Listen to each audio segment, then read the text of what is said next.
What I have here is another style of miter box that Stanley manufactured from 1932 until 1984. Now, the one in the front is one of the smaller ones. It's a 2246. Now, I used a 26-inch by 4-inch saw. The one in the back is a much larger 2358. It used a 28-inch by 5-inch saw.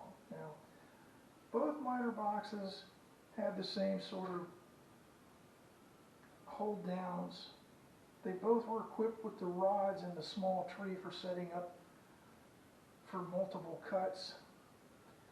Now, both of these miter boxes can be set at 60 degrees, like some of the other Stanley miter boxes. It also has detents, you know, the usual stuff, 90, 22 and a half, 30, 45. It also has detents for if you want to make a 5, 6, 8, 12 sided box. Both of these miter boxes are equipped with the detents and the numbers on top, and they also have a regular vernier scale running around the front here.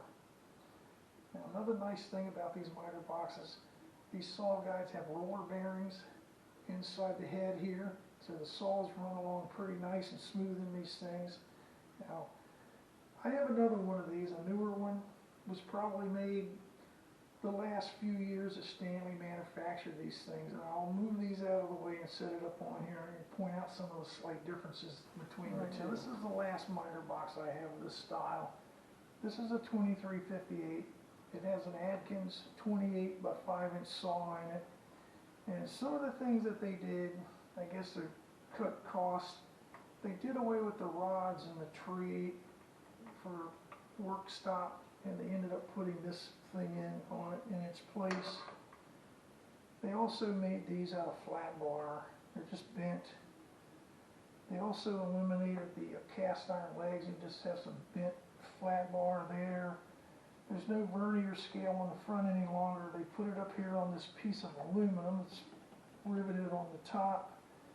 Now, it does have the vernier scale, and it also has the markings for the different sided boxes if you want to do a 5, 6, 8, 12. And it has, you know, it has detents for the regular settings, and it also has the detents for the different sided boxes if you want to just set it up. You don't have to think about it too much.